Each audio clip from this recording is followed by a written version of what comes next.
armonizando tu ser con la palabra de Dios, estudiando en el Antiguo Testamento de la Biblia latinoamericana el libro de Isaías, en el capítulo 48 en adelante. En el capítulo 48, Isaías, el profeta, echa una mirada al pasado de Israel. Esto se parece a lo del párrafo perdido. Si hubieran obedecido, se habría realizado el deseo de Yahvé de colmarlo de sus bendiciones y se habrían verificado las promesas de Dios a Abraham. Pero Dios intervendrá nuevamente como redentor de su pueblo. Si hubiera estado atento a mis leyes, Yahvé me llamó desde el vientre de mi madre. Este canto se refiere, como en el 42:1-19, a un servidor de Dios, pero esta vez lo llama Israel. 49:3. No se trata del pueblo de Israel en su conjunto, pues en el 49:5 su misión es reunir ese pueblo de Israel. A lo mejor con este nombre designa la minoría más creyente del pueblo judío desterrado. Esas comunidades que en Babilonia mantiene viva la esperanza en Yahvé Salvador. Ellas son el verdadero Israel que traerá a su pueblo primero y luego al mundo entero a la luz de la salvación. Yahvé me llamó desde el vientre de mi madre, como a Jeremías 1:1, y como lo serán más tarde Juan Bautista y Pablo. Se compaginan la designación misteriosa de Dios que llama a una persona determinada a un papel excepcional y la respuesta de ese que acepta su misión. Hombre de la palabra como Jeremías, cuya palabra destruían a las naciones, su palabra será la espada vencedora. Él es el último recurso, la flecha reservada para la cual Yahvé vencerá. Siervo de Yahvé, totalmente entregado a su misión, que se cansó y aparentemente no tuvo éxito hasta que Yahvé diera fruto a sus trabajos. Esta prueba será más detallada en los otros dos poemas, designado para una misión universal, a diferencia de los profetas que hasta entonces solamente reunían a las tribus de Israel. Nótese la fe extraordinaria del profeta que escribió estas líneas. Viviendo en el tiempo del exilio, anuncia la venida entre los suyos del que dará la luz a todos los pueblos. Es fácil ver que este texto se aplica también a Jesús de manera personal. Así fue como lo entendieron los apóstoles. Él es la palabra de Dios, espada afilada. Hebreos 4:12 y Apocalipsis 19:5. Él es el siervo obediente que fue humillado y que Dios glorificó en Filipenses 2:8. También Pablo se aplica a sí mismo estos versos en Gálatas 1:15, Hebreos 13:47, 2 de Corintios 10:4 y 12-8. Pero esta doble interpretación personal y colectiva no tiene por qué asombrarnos. El único Salvador no es nunca un Salvador solo. Jesús quiso formar un cuerpo con esa minoría que cree, que sufre y persevera, preparando la salvación del mundo. Lo saca de la desesperación y del desprecio, reconstruye Jerusalén y reúne a los dispersos. atrae a todas las naciones para que vengan a reconocer la ciudad verdadera. Aquí Dios se dirige una vez más a la minoría más consciente de Israel, a los que no renegaron de su ideal ni de su esperanza cuando estaban perdidos en la ciudad grande, rica y pagana de Babilonia.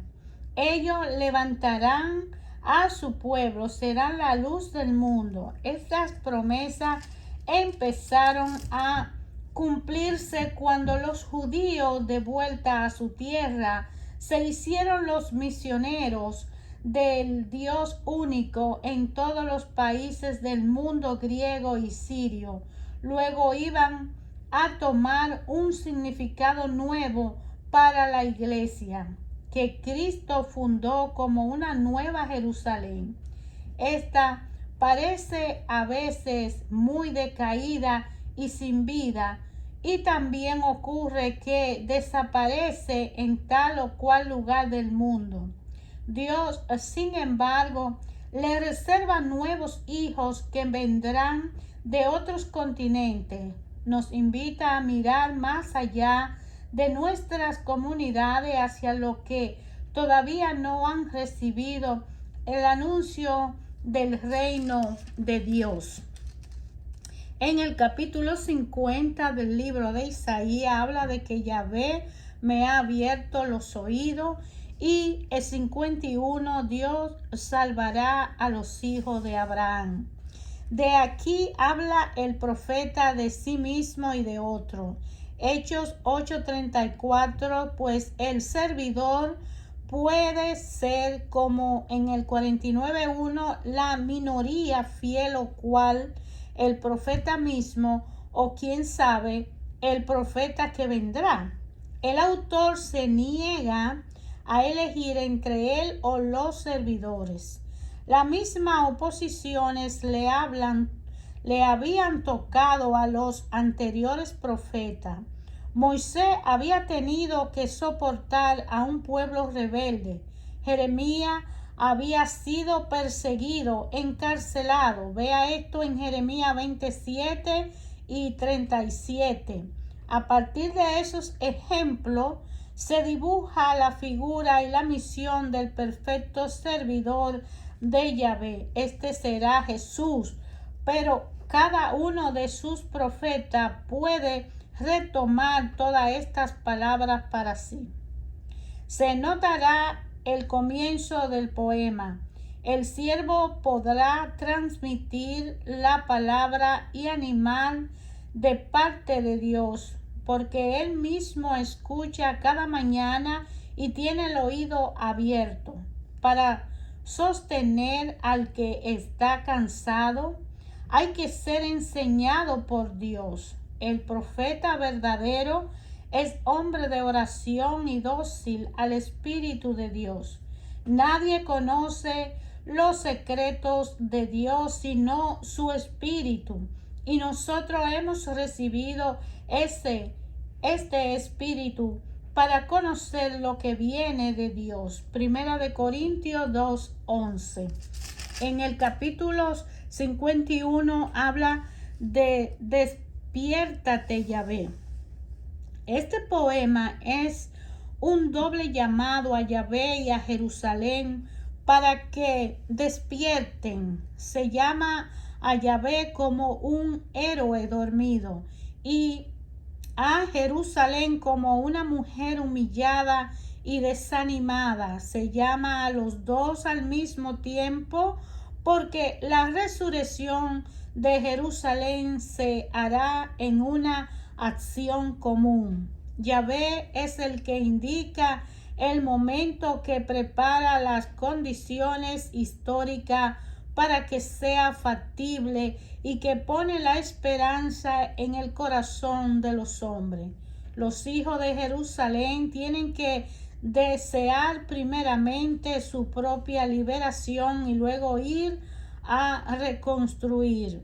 Dios parece ausente del mundo, mientras que los hombres los arreglan todo a su antojo. Dios parece dormir hasta que llegue su hora. No por esto vamos a ser fatalistas y pensar que los problemas se solucionarán cuando Dios así lo decida. Llamar a Dios para que se despierte significa también emprender la marcha cuando la neblina no se ha despejado aún. ¿A quién está animado Dios? ¿A quién está animando Dios? A hombres fracasados y que padecen de los males que se merecieron. No hablan a santos, sino a pecadores, y le dice que al perdonarle sus errores pasados, lo hace fuerte para construir la ciudad santa. Es fácil criticar las expresiones realistas y primitivas con las que la Biblia habla a veces de este Dios de los ejércitos. Pero no ganaríamos nada cambiando la imagen del conquistador por la de un Dios tranquilo y bonachón, feliz de vernos sonriente y repleto. Aquí se anunciaban acontecimientos que debían volcar al curso de la historia. Nótese de paso las expresiones vendidos y comprados que ya se usaron en el capítulo 5 al 1. El hombre pertenece a Dios y se encuentra libre obedeciéndoles. Si rechaza esta dependencia, recae en otra. No está hecho para otra libertad que la que se desarrolla cara a cara con otro, y primero entre esos otro es Dios Padre. Cristo nos rescata o nos libra de cualquier servidumbre, como dice Isaías 53:10 y Romanos 6:15, pero haciéndonos hijos. Capítulo 52 habla de los mensajeros de la buena nueva.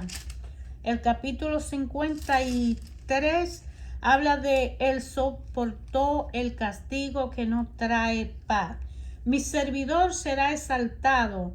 Es el cuarto y el último canto del servidor de Yahvé. Aquí es donde el profeta conocido como el segundo Isaías entrega todo su mensaje y es tal vez la última palabra del Antiguo Testamento con respecto a la redención. El profeta entrega a Isaías el significado de su prueba y le precisa su misión. Israel ha sido puesto en el centro de la historia y no puede esperar reposo en el mundo mientras las otras naciones no han descubierto al Dios verdadero. Mediante sus pruebas y sus humillaciones, Israel no tiene más título que ser el servidor de Dios y no alcanza la gloria ni se salva él mismo mientras su misión no lo haya llevado a la muerte. Israel había de ser víctima, y si Dios enviaba un Salvador, este también sería la víctima. Desde hacía miles de años los hombres acostumbraban sacrificar animales y a veces humanos, pensando que podían descargarse sobre ellos de sus propios pecados y luego eliminarlos, pero estos sacrificios o esta eliminación de lo que se consideraba responsable del enojo de Dios nunca interrumpían el ciclo de la violencia. Aquí, en cambio, se nos presenta la respuesta de Dios a nuestros males. Él salva a los hombres por el sufrimiento de los inocentes y más todavía por el sacrificio voluntario del que acepta llevar sobre sí el pecado del mundo. El profeta, al escribir, tenía a la vista el pequeño grupo de los judíos fieles en el desierto de Babilonia. Él no era más que basura de los hombres, pero sus humillaciones no la habían merecido por su propia culpa, sino que llevaban las dolencias del mundo violento y pecador en que vivían. Estos creyentes eran castigados por los crímenes de su pueblo, Israel, pero Dios haría de ellos la semilla de una raza santa. Verían a sus descendientes y tendrían larga vida. Esta obra de Dios sería más grande que todas las anteriores, y los reyes al verlo se quedarán asombrados.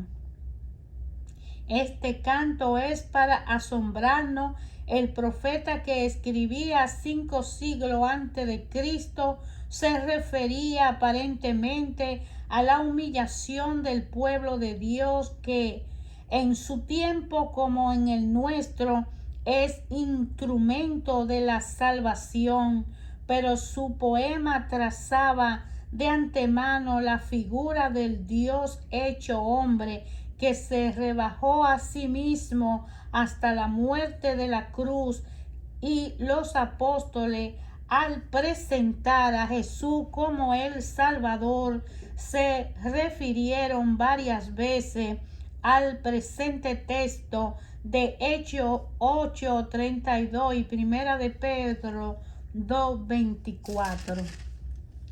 En el capítulo 54 habla de "Oh tú que estaba estéril". Este poema construye los precedentes en que Isaías se dirigió a Jerusalén. Capítulo 49, 14 y 51, 17. Jerusalén es una visión grandiosa, el pueblo del porvenir, el pueblo de Dios que renacerá de sus ruinas y que alcanzará el reino de paz. Jerusalén es la ciudad ideal con la que cada uno de nosotros ha soñado una que otra vez y que Dios quiere darnos. Te había abandonado un momento. Aquí tiene toda la historia del amor de Dios con los hombres, amor total de Dios, infidelidad y pecado nuestro. El profeta anuncia la nueva Jerusalén, la amada de Yahvé, que nunca más será abandonada.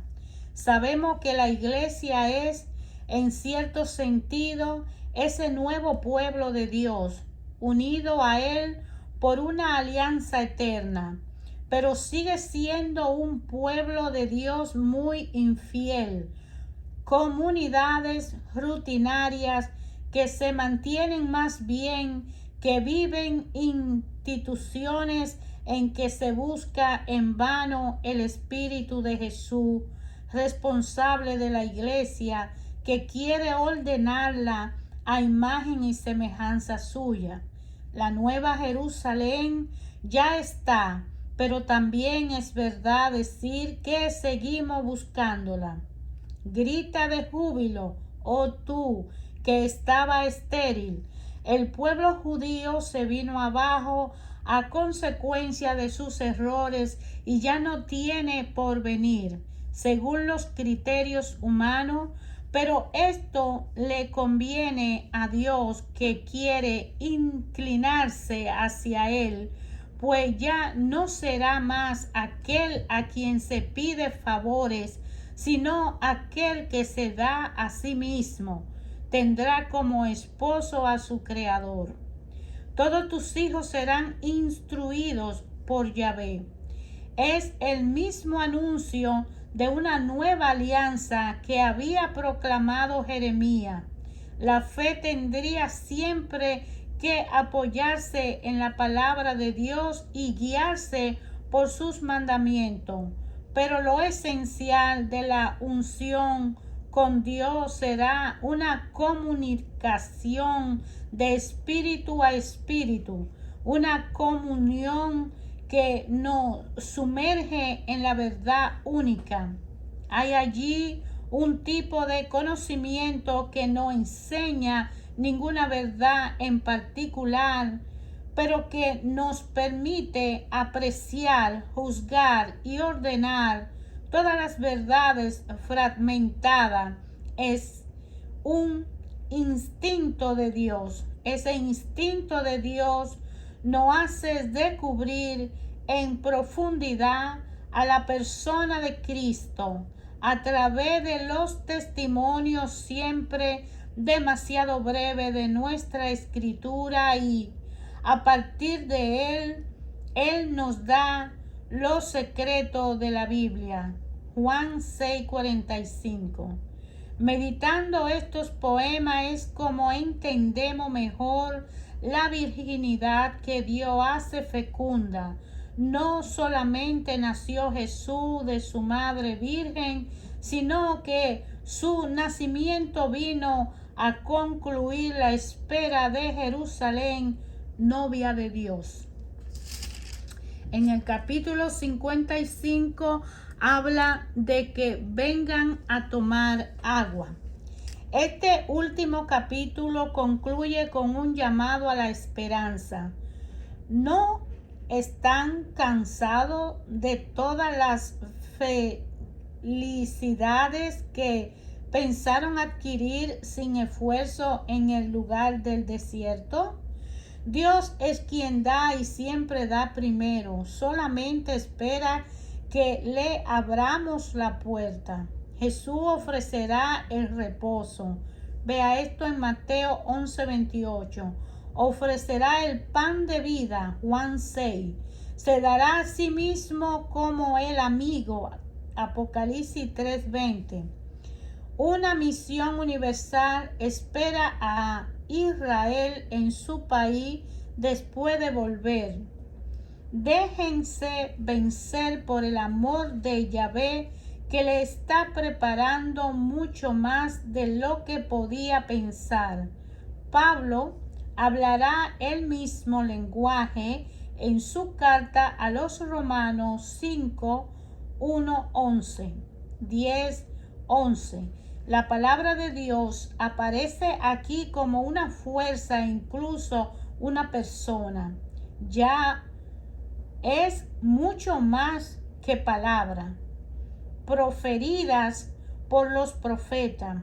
Estas palabras que vienen del Padre y vuelve a Él. Nos las presentará el apóstol Juan en el primer capítulo de su Evangelio en Cristo. Ver también lo dicho respecto en el 45:8. En la tercera parte del libro de Isaías, los judíos han vuelto a su país.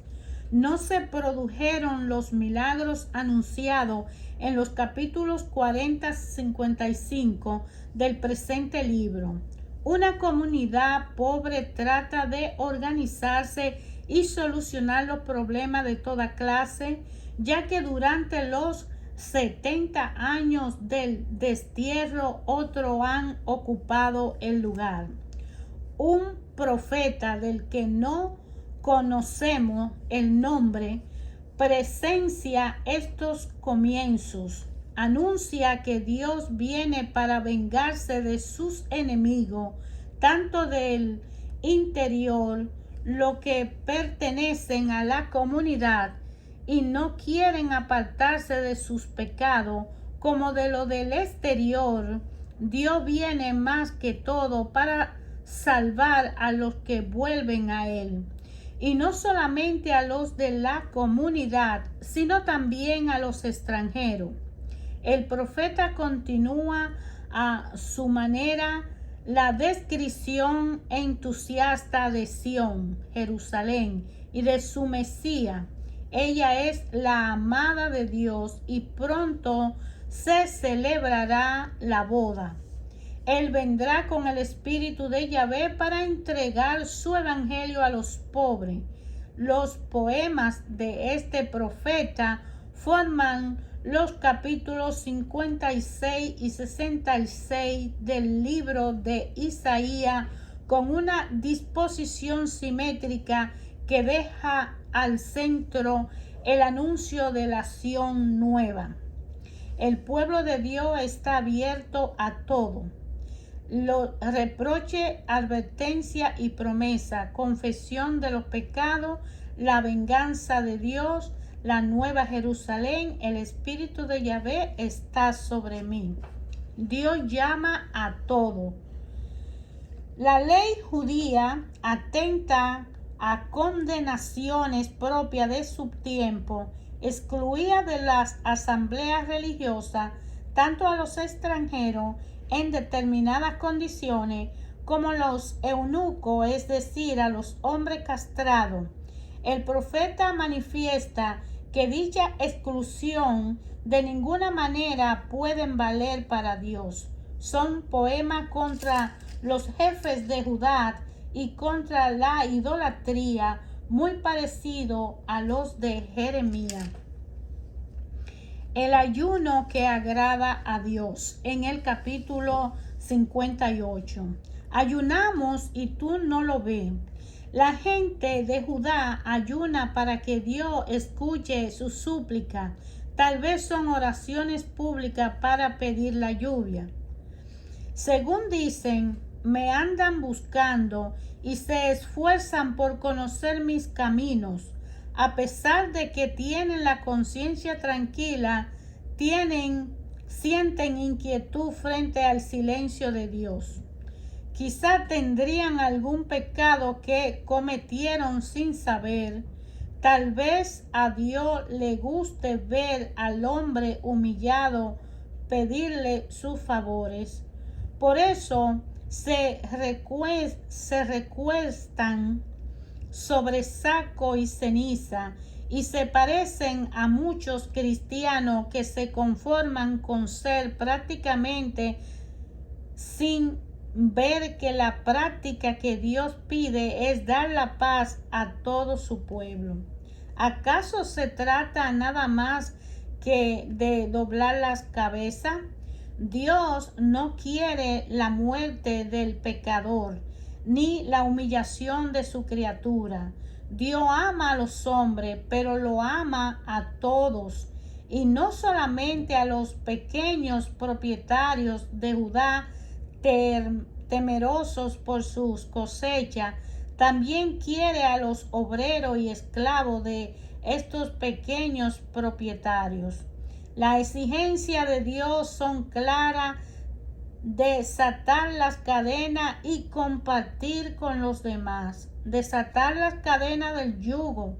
Aquí vislumbramos el inmenso esfuerzo se refiere de parte de los hombres para acabar con toda la forma de esclavitud.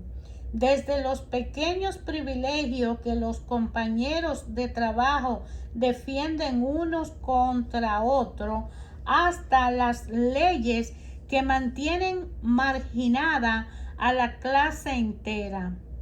Romper el yugo desde la prepotencia del marido respecto a su esposa hasta los líos entre vecinos en que nadie quiere dar el primer paso. Desatar las amarras. No basta convertirse de corazón a Dios, sino que la conversión se hace cambiando a la vez la estructura e instituciones, pues éstas nos hacen participar a todo en la injusticia y los pecados de la sociedad en que vivimos.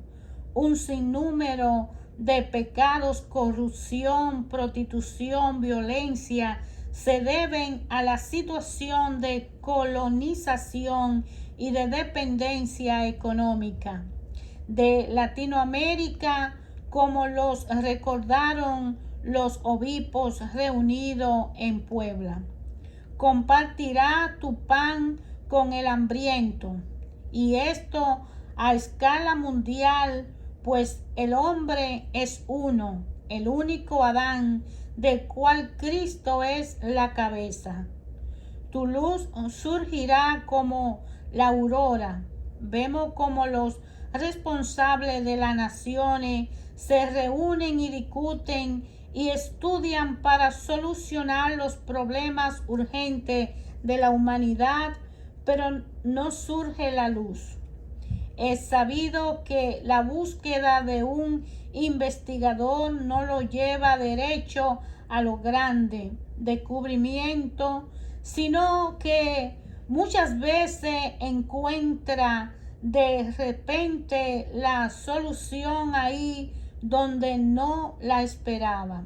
Lo mismo, los problemas humanos se resisten a la solución teórica, pero se encontrarán salida inesperada el día que cada nación y cada fracción de la sociedad acepte compartir y apartar el gesto amenazante. En el capítulo 60 habla de la gloria de Yahvé amaneció sobre ti.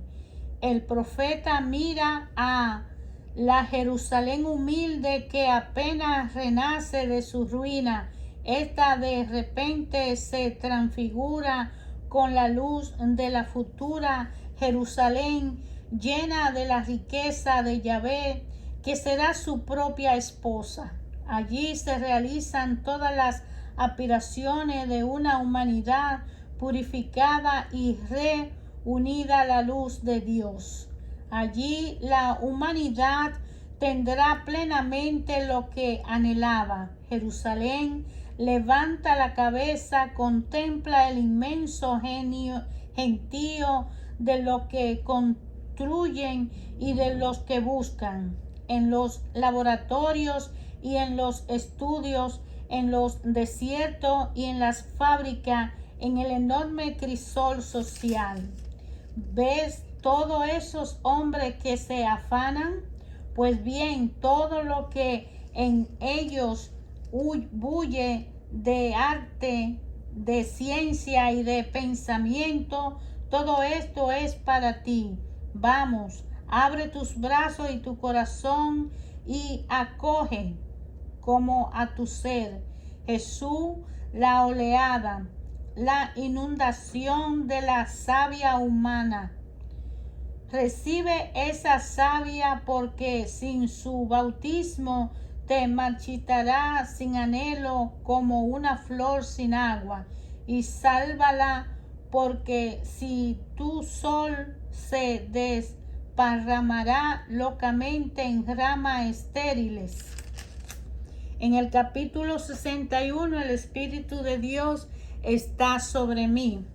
El profeta recuerda la misión que recibió de Dios, la cual se parece a la del autor del mensaje de consuelo en Isaías 40. Le toca anunciar a los pioneros judíos que han vuelto a Jerusalén que Dios bendecirá su esfuerzo.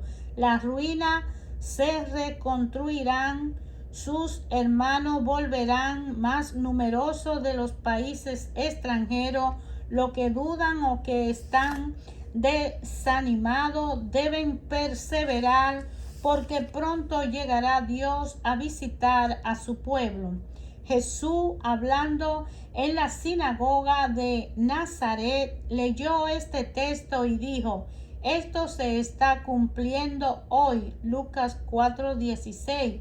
Y sus oyentes repetían: Dios ha visitado a su pueblo. Sin embargo, lo que venimos después de él, no preguntamos si Cristo ha traído la salvación de Dios hace 20 siglos. ¿Por qué tantos hombres están esperando todavía el anuncio feliz de su liberación? Es que el Evangelio es una semilla y la resurrección de Jesús nos trae de inmediato la transformación del mundo. Si el pueblo judío tuvo 15 siglos de búsqueda y de prueba antes de que llegara su Salvador, ¿cómo los otros pueblos conseguirán la paz definitiva del reino de Dios sin antes haber pasado por las grandes pruebas que preceden a la vuelta de Cristo. Ya es mucho que Él esté en medio de nosotros y su Espíritu sobre nosotros.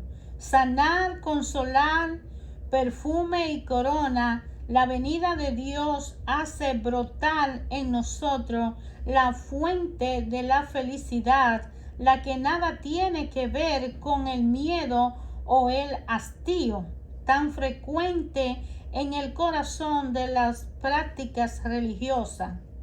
Este poema repite en forma nueva lo que se dijo en la futura Jerusalén, tanto en el 4:2 como en los capítulos 40-55.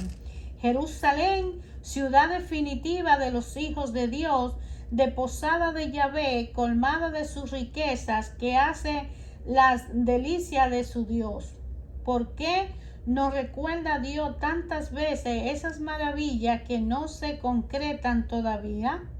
Para que mantengamos nuestra esperanza en las pruebas y tiempo oscuro. Así Pablo nos alienta en Romanos 8:16. También en los momentos en que las cosas no salen bien y vivimos llenos de esperanzas terrenales, la misma visión debe ayudarnos a ser desprendido en todo esto, sabiendo que nos espera algo mucho mejor todavía.